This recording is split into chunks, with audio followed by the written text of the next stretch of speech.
ஓம் சிவாய நம. ஓம் சிவாய நம.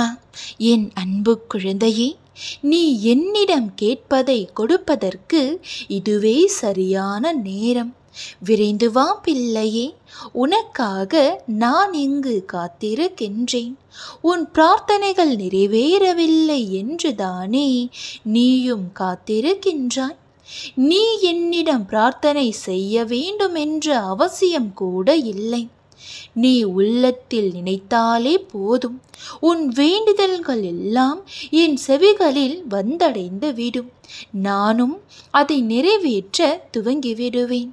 ஆனால் எல்லாவற்றிற்கும் கால நேரம் என்பது தேவையல்லவா? நீ இப்பொழுது அனைத்தையும் கடந்து கொண்டிருக்கிறாய். நீ சந்திக்கும் ஒவ்வொரு பிரச்சனைகளும் உன்னை கஷ்டப்படுத்துவதில்லை, உன்னை கடந்து சென்று கொண்டிருக்கிறது. இந்த கஷ்டங்களில் இருந்தெல்லாம் வெளிவருவதற்கும் உன் கர்ம வினைகள் குறைவதற்கும் நீ வேண்டியது கிடைப்பதற்குமாக பல வழிமுறைகளை நான் உனக்கு கூறிக்கொண்டுதான் இருக்கின்றேன். இதோ இப்பொழுதும் சொல்கிறேன். ஒருவனிடம் தர்ம சிந்தனை இருக்கும் பொழுது அந்த தர்மமே அவன் எதிர்காலத்தை பார்த்து கொள்ளும். ஏனென்றால் ஒரு மனிதன் என்ன பிரார்த்தனை செய்தாலும், எத்தனை மந்திரங்கள் உரையேற்றினாலும், எத்தனை அபிஷேகங்கள் யாகங்கள் செய்தாலுமே கூட அவனிடம் உதவும் குணம் இல்லை என்றால் இறையருளை பெற்றிட முடியாது. ஒரு மனிதன் இறையருளை பெற வேண்டும் என்றால், ஏன் இறை நம்பிக்கை இல்லாவிட்டாலும் கூட பரவாயில்லை, தர்ம குணமும் பிறருக்கு உதவும் மனமும் இருந்துவிட்டால் போதும். இவன் இறையை தேட வேண்டியதில்லை, இறைவனே அவனை தேடி வருவார். எவன் அதிக அளவு தர்மம் செய்கிறானோ அவனிடமே இறைவன் வந்து கையேந்துவான் என்று கூறி இருக்கிறார்கள். எனவே இன்று நான் உனக்கு கூறுவது, முடிந்தவரை தர்மங்களை செய்து வா. உணவானாலும் சரி, உறைவிடமானாலும் சரி, உடுத்த உடையானாலும் சரி, உன்னால் இயன்ற அளவிற்கு இயலாதவர்க்கு கொடுத்து கொண்டு வா.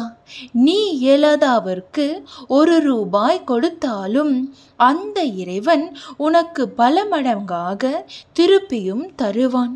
இவ்வாறு தர்மங்கள் செய்து வருவது உனக்கு செல்வத்தை சேர்ப்பதற்காக அல்ல, உனக்கான புண்ணியங்களை சேர்த்து வைப்பதற்காகவும் அல்ல. இதுவரை நீ செய்த கர்ம வினைகளை கரைப்பதற்காகவே. இதுவரை நாம் செய்த பாவங்களை இப்பொழுது நாம் செய்யும் தர்மங்களை கொண்டு கரைத்து விடலாம். உன் கர்ம வினைகள் எல்லாம் உன்னை விட்டு விலகும் நேரத்தில்தான் அதற்கான வழிமுறைகளும் உன் செவி வந்து சேரும். இப்பொழுது தெரிந்து கொண்டாயல்லவா? இன்று முதலே தர்ம சிந்தனையுடனும் நடந்து வா. உன்னை வேண்டி நிற்பவர்களுக்கு உன்னால் இயன்றதை நீ கொடு. நீ என்னிடம் வேண்டியதை நான் உனக்கு தருகிறேன். சிறியதாக இருந்தாலும் சரி, பெரியதாக இருந்தாலும் சரி, நீ ஒவ்வொரு முறை உதவும் பொழுதும் இறைவன் அதை சரியாக கணக்கு வைத்திருப்பான். எல்லாவற்றிற்கும் வட்டியும் முதலுமாக பல மடங்காக திருப்பித் தர இறைவன் காத்திருக்கின்றான். எனவே நீ வேண்டியது கிடைக்க வேண்டும் என்றால் வேண்டியவர்களுக்கு கொடு. உடன் இந்த சிவன் வார்த்தைகள் மீது உறுதியான நம்பிக்கையோடு இரு. நிச்சயம் நல்லதுதான் நடக்கும். ஓம் சிவாய நம. ஓம் சிவாய நம.